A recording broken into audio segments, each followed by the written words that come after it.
Chers téléspectateurs de Canal Éducation, c'est un plaisir de vous retrouver. Bienvenue dans votre rendez-vous hebdomadaire de l'actualité éducative. C'est parti pour les titres. Mise en œuvre du New Deal technologique, le ministère de l'Éducation nationale et l'Université numérique Cheikh Hamidou Kane se sont unis pour former 105 000 enseignants aux compétences numériques et à l'intelligence artificielle. Toujours au sommaire, la création de la mascotte des Jeux olympiques de la jeunesse Dakar 2026 par des lycéens et collégiens vient de franchir une nouvelle étape. Un jury s'est réuni pour sélectionner les meilleures propositions.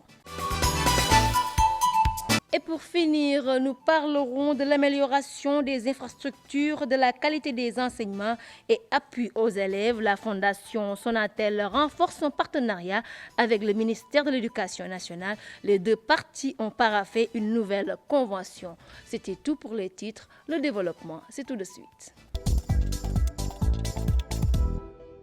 Bienvenue. Parlons de la mise en œuvre du New Deal technologique. Le ministère de l'Éducation nationale, en partenariat avec l'Université numérique Cheikh Hamidou Kane, souhaite former 105 000 enseignants aux compétences numériques et à l'intelligence artificielle.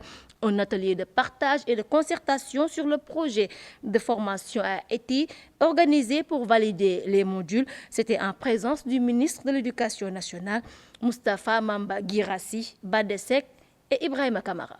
Face à un monde en perpétuelle mutation et de plus en plus connecté, la formation des enseignants sur les outils numériques reste un devoir impérieux pour le ministère de l'Éducation nationale. Le président de la République, son Excellence M. Bassirou Diomaye Diakhar Faye, l'a dit avec force. Le New Deal technologique du Sénégal doit être une réalité concrète pour chaque citoyen, chaque élève et chaque école. C'est pourquoi le ministère de l'Éducation nationale, avec le précieux concours de l'Université numérique Cheikh Hamidou Kane et son projet Force N, lance un vaste programme de formation de plus de 105 000 enseignants et personnels administratifs afin de leur donner les outils et les compétences nécessaires pour enseigner autrement.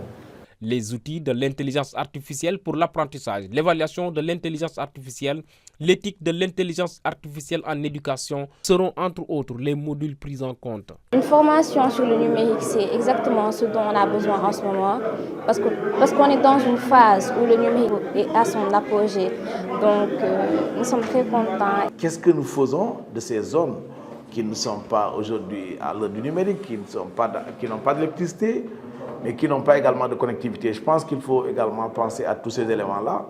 L'enseignant est un intrant de qualité et que si on arrive à former l'enseignant et à renforcer l'enseignant sur l'intelligence artificielle, ça va quand même contribuer à atteindre une éducation inclusive de qualité pour tous. La modernisation du système éducatif à la hauteur des mutations technologiques, une véritable révolution pédagogique qui demande beaucoup de conviction et de courage. L'avenir ne se subit pas, il se construit. Ensemble, nous allons construire pour nos enfants un avenir digne, ambitieux et libre. L'occasion a été pour le ministre de l'Éducation nationale de partager avec les familles d'acteurs sur le processus de réforme des curricula et la nouvelle carte professionnelle des enseignants. Le processus de création de la mascotte des Jeux olympiques de la jeunesse Dakar 2026 a franchi une nouvelle étape.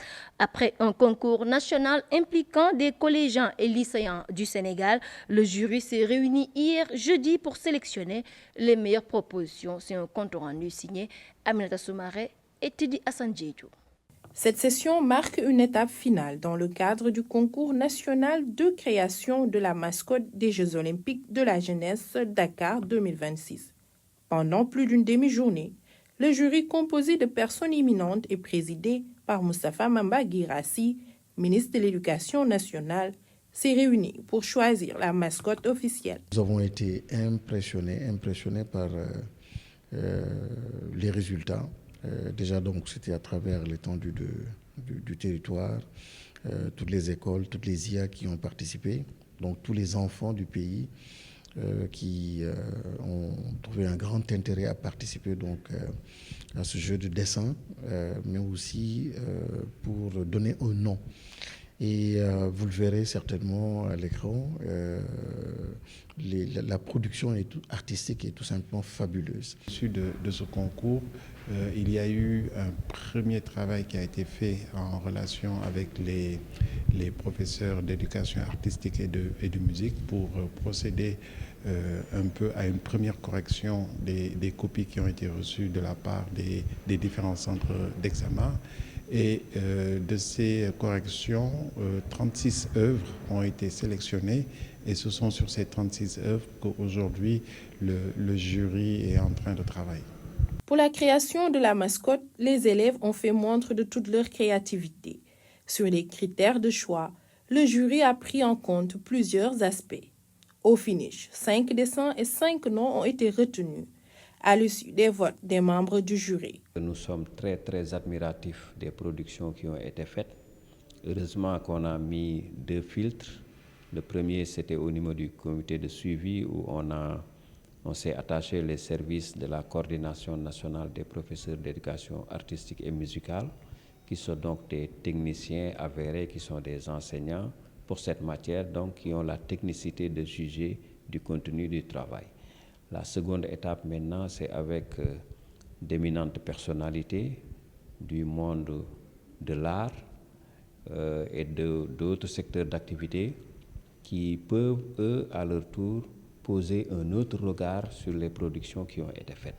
Ce concours qu'on vient d'organiser met en lumière la jeunesse, mais les met aussi en confiance, parce qu'on a dit le thème « Wanel Sabop ».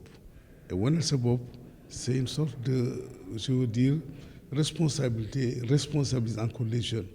Parce que souvent, l'enfant africain, il est dans le doute. Et je ne peux pas, peut-être je ne pourrai pas. Mais là, je pense que c'est une très bonne chose de leur montrer que vous pouvez le faire. Wanel Sabop. Le choix final de la mascotte et de son nom sera dévoilé au mois de juin prochain. Un moment très attendu par les nombreux candidats en lice. Il marque une étape clé dans la préparation des Jeux olympiques de la jeunesse Dakar 2026. Le ministre de l'Éducation nationale a salué les interventions de la Sonatel dans le système éducatif à travers les constructions et équipements scolaires. Moustapha Guirassi a procédé à la signature d'une convention de partenariat entre son département et la Fondation Sonatel. Les deux entités s'engagent à œuvrer pour une éducation inclusive de qualité. Pape Kolingom, Babacar Diop.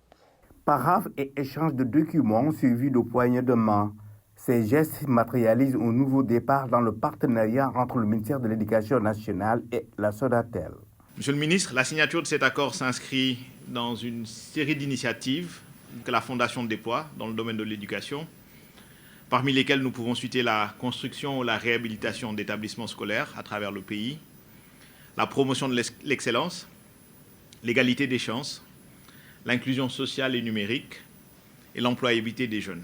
Les principaux axes de cette collaboration, c'est vraiment l'amélioration des infrastructures scolaires, la promotion de l'excellence, la promotion de l'éducation numérique et aussi l'appui à la petite enfance, aux élèves et aux étudiants. Avoir un partenaire de taille donc, qui s'engage à nos côtés à pousser et à aller de l'avant donc dans le sens d'une qualité beaucoup plus importante de l'éducation, cela donc est rassurant donc, pour nous. Féliciter le directeur général, féliciter l'administratrice générale donc, de la Fondation et toute la famille donc, de la Sonatel. Ce protocole d'accord entre la Sonatel et le ministère de l'Éducation nationale intervient dans un contexte où le système éducatif entre dans une nouvelle ère de transformation systémique. Ensemble, nous construisons un avenir où l'éducation et le numérique se conjuguent pour offrir de nouvelles perspectives et pour un développement durable et donc pour la construction de cette nation prospère, juste et souveraine, si chère à son Excellence, Monsieur le Président de la République. Nous pensons encore une fois qu'avec cette convention qui vient d'être signée, c'est un pas en avant pour une qualité beaucoup plus importante de l'éducation. Et nous voyons d'ailleurs, et tout à l'heure à travers donc, le discours de l'élève qui représentait donc l'ensemble des élèves donc, du pays ici, c'était un soulagement. Encore une fois, vive la Sonatel, vive le ministère de l'Éducation nationale et vive l'éducation pour la transformation systémique du pays. Depuis plus d'une décennie, la Sonatel accompagne le secteur de l'éducation à travers plusieurs réalisations, des interventions qui participent à améliorer la qualité du système éducatif sénégalais. Parlons maintenant de la Journée internationale des droits de la femme. Les femmes du ministère de l'Éducation nationale ont organisé une conférence religieuse pour sensibiliser sur la transmission des valeurs islamiques. L'objectif est d'accompagner la tutelle dans la transformation du système éducatif vers une société éducative. C'est un compte rendu signé Badesek, Ibrahima Tchan et Babacar Diop. C'est des femmes du ministère de l'Éducation nationale, toutes de blanc vêtues, pour célébrer la Journée internationale des droits de la femme. En lieu et place des festivités, elles ont initié une conférence religieuse pour sensibiliser sur les valeurs islamiques. Cette conférence nous a permis aussi d'apporter notre contribution sur la nouvelle initiative mise en place par notre ministre depuis son arrivée à la tête de ce département. Je veux parler de la nouvelle initiative pour la transformation humaniste de l'éducation. Donc, le thème de notre conférence, qui porte sur l'éducation des valeurs, cela nous permettra donc d'apporter notre contribution à la société éducative que prévaut notre ministre de l'Éducation nationale. La séance est captivante. Oustaz Alioune Sall, un fin pédagogue, Ali Sourate et humour pour retenir son public. Vraiment, Oustaz Alioune Sall nous a encore appris nos valeurs, le retour aux sources et aux valeurs aussi. Aussi nous a enseigné que ce sont les mamans qui doivent vraiment donner les éducations et les valeurs aux enfants. Je pense que c'est un sujet d'actualité, puisqu'il est de notoriété publique en fait que la jeunesse sénégalaise est en perte de valeurs. C'est important que nous, les femmes, soyons sensibilisées à l'éducation des enfants, surtout l'éducation religieuse des enfants, l'éducation aux valeurs de l'islam et je dirais même aux valeurs religieuses en général. Alioune Sall, qu'on a toujours aimé entendre à la radio, on l'a vu aujourd'hui, qui nous a fait une belle prestation, on apprécie. Et on profite de l'occasion pour souhaiter une bonne fête de la femme, journée de la femme à toutes les femmes du monde. Tout le ministère que vous avez vu mobilisé autour de cette conférence, ça montre que nous avons un climat vraiment propice au travail, un climat qui permet de développer la solidarité, mais aussi à tout un chacun d'avoir cette entente et la paix cordiale nécessaire pour un travail qui permet d'avoir des résultats. La transmission des valeurs de l'islam aux générations, enjeux et défis dans un monde en mutation, thème de la présente édition, s'inscrit en droite ligne de la vision du ministre de l'Éducation nationale. Au sein du ministère, nous avons mis en avant un programme qui s'appelle l'UNITÉ, nouvelle initiative pour la transformation humaniste de l'éducation, donc NITÉ, qui, encore une fois, porte sur l'éducation aux valeurs. Nous nous rendons compte, tous les citoyens, nos concitoyens, que la transformation tant voulue, tant attendue par les concitoyens ne peut se réaliser sans justement cette éducation aux valeurs. Ces problèmes de comportement, des problèmes de civisme, des problèmes tout simplement de valeurs de générosité, d'abnégation. Donc là, je n'ai fait qu'énumérer en fait un ensemble de valeurs qui sont essentielles pour justement accompagner le développement du pays. Le ministre de l'Éducation nationale, Moustapha Mamba Guirassy, parrain d'honneur de la cérémonie, a offert gracieusement aux femmes de son ministère un billet pour le pèlerinage au lieu saint de l'islam.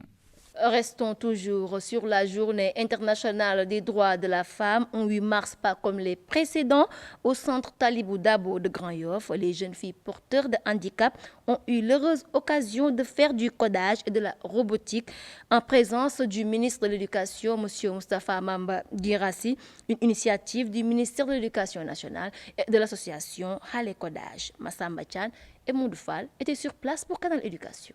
Elles codent et décodent. Elles programment et déprogramment. In fine, elles ont constitué des puzzles, elles ont fait fonctionner des machines, elles ont téléguidé des robots. Ce sont les élèves du centre Talibou Dabo qui ont reçu l'heureuse visite de l'association Hale Codage en partenariat avec le ministère de l'Éducation nationale. Ils seront en mesure d'abord de savoir comment un robot il marche et pouvoir eux-mêmes créer leur propre robot. C'est tout simplement impressionnant.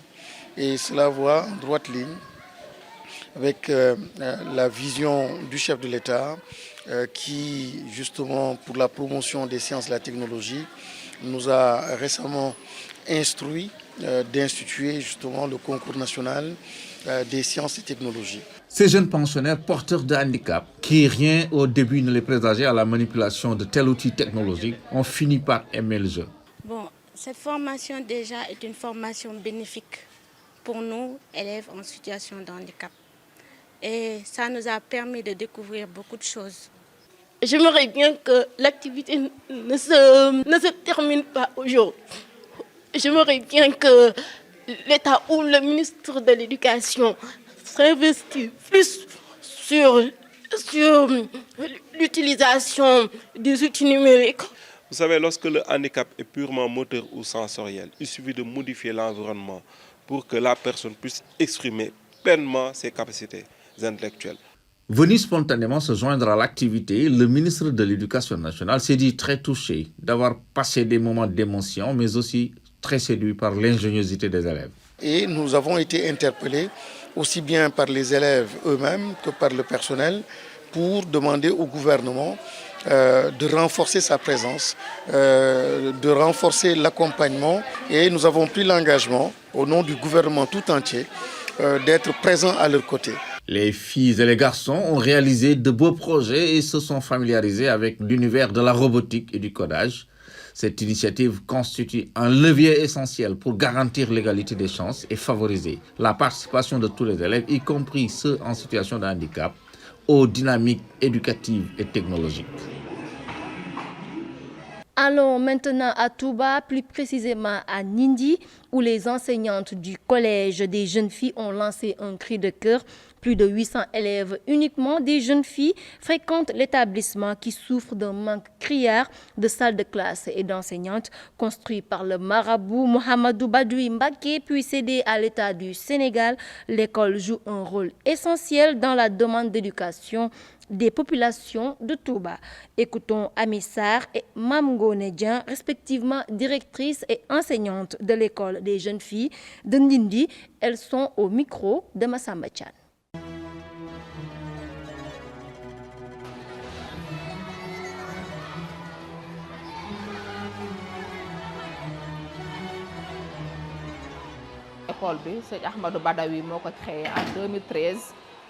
L'école a été créée par Serigne Ahmadou Badawi Mbacké en 2013. Elle a par la suite été cédée à l'État du Sénégal. Depuis, elle fonctionne toujours. C'est un établissement pour filles. Le personnel administratif est uniquement composé de femmes. L'effectif est de 818 filles pour cette année. 10 salles de classe, 9 salles de classe normales avec un abri provisoire. On a 10 salles de classe, 9 normales et un abri provisoire. On n'a malheureusement pas de suppléantes ici.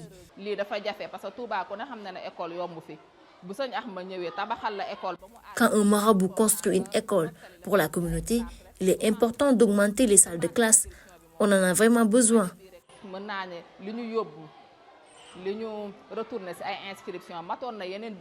Modèle boo xam ne la wax dëgg yàlla bëgg nañu nit ñi ñëw copier modèle bi. C'est un modèle qu'on aimerait vraiment qu'il soit copié, que tous les élèves puissent en bénéficier. Il n'y a que des femmes ici. Mais yore xale yi ñu nekk ay jigéen ay yaay lañ te maa ngi lancé tam ministre des femmes. Nous lançons un appel au ministre de la Femme. Nous sommes au mois de mars et justement, ce mois est destiné aux droits des femmes.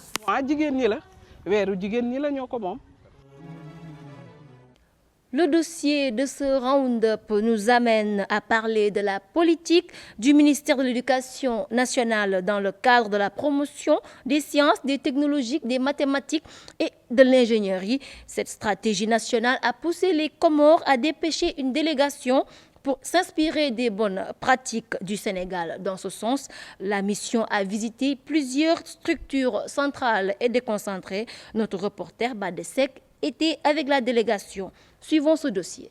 C'est une délégation d'experts des îles du Comores au ministère de l'Éducation nationale du Sénégal. Ils sont venus dans le cadre d'une visite de partage et d'apprentissage sur les sciences, les technologies, l'ingénierie et les mathématiques. Une initiative conjointe de KIX Africa 21, du Partenariat mondial pour l'éducation GPE et du Centre de recherche pour le développement international CRDI. Nous avons également avec les Comores un programme de formation professionnelle avec un outil qui mesure l'adéquation formation reçue besoin des entreprises. Et donc là, avec le programme KIX, qui dont le nom est vraiment échange de connaissances et d'innovation, l'objectif c'est que le pays comme les Comores ressort avec des innovations, des connaissances et des bonnes pratiques qu'il peut dupliquer dans le pays. Le séjour a permis aux membres de la délégation de visiter d'abord au niveau central plusieurs entités du ministère de l'Éducation nationale, notamment les services techniques chargés de la mise en œuvre du numérique éducatif, de l'orientation scolaire, mais aussi des politiques de planification et de réforme de l'éducation. Avec des petits que nous avons quand même eu à avoir des outils de formation, des outils de la gestion du système.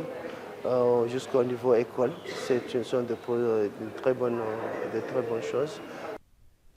La délégation comorienne a effectué le déplacement au lycée scientifique d'excellence de Diourbel, à plus de 150 km de Dakar. Ici, le fleuron de l'excellence, unique dans son genre au Sénégal, a séduit les visiteurs. Ça nous donne donc l'idée, une fois arrivé là-bas, de dupliquer dans ce que nous avons vu ici, pour que l'enfant comorien ne soit pas aussi en reste donc dans le grand développement du monde. Le fonctionnement des blocs scientifiques et technologiques a également fait l'objet d'échanges aussi bien sur le plan de contenu d'enseignement avec les matières enseignées, mais aussi sur le plan organisationnel. Au BST de Point-E et à l'Institut islamique de Dakar, les visiteurs ont découvert de véritables laboratoires avec des équipements de dernière génération. À partir donc de ce voyage d'échange, on va essayer donc de voir comment est-ce qu'on peut améliorer nos instituts islamiques. L'expérience du Sénégal en matière de politique de manuels scolaires et de l'évaluation a été au cœur des échanges. À l'Institut national d'action et de développement INEAD, les Comoriens ont suivi avec intérêt les explications des experts sénégalais. Là, ce qui nous a intéressé, c'est le fait que il y a les orientations qui sont données par le ministère de l'Éducation nationale aux éditeurs, et chaque éditeur, par rapport aux orientations données par le ministère, amène son document. Et après une évaluation, on retient un éditeur pour produire les manuels pour aller jusqu'au cartable de l'élève. Autre étape marquante du séjour des Comoriens, la visite du Centre régional de formation des personnels de l'éducation CRFP de Dakar. La séance de travail a permis aux autorités académiques du centre de partager les différentes innovations dans le domaine de la formation initiale et continue des enseignants. Nous avons quand même pu acquérir, voir qu'est-ce qui est déjà adapté, où est-ce que les Comores excellent, où est-ce que là les Sénégal nous excellent, et quels sont les défis communs à prendre et quelles sont les stratégies à mettre en œuvre pour harmoniser, pour avoir un peu les uns des autres par rapport à chacun de deux pays frères. Le clou de la mission de benchmarking a été cette rencontre de synthèse autour de la secrétaire générale du ministère de l'Éducation nationale.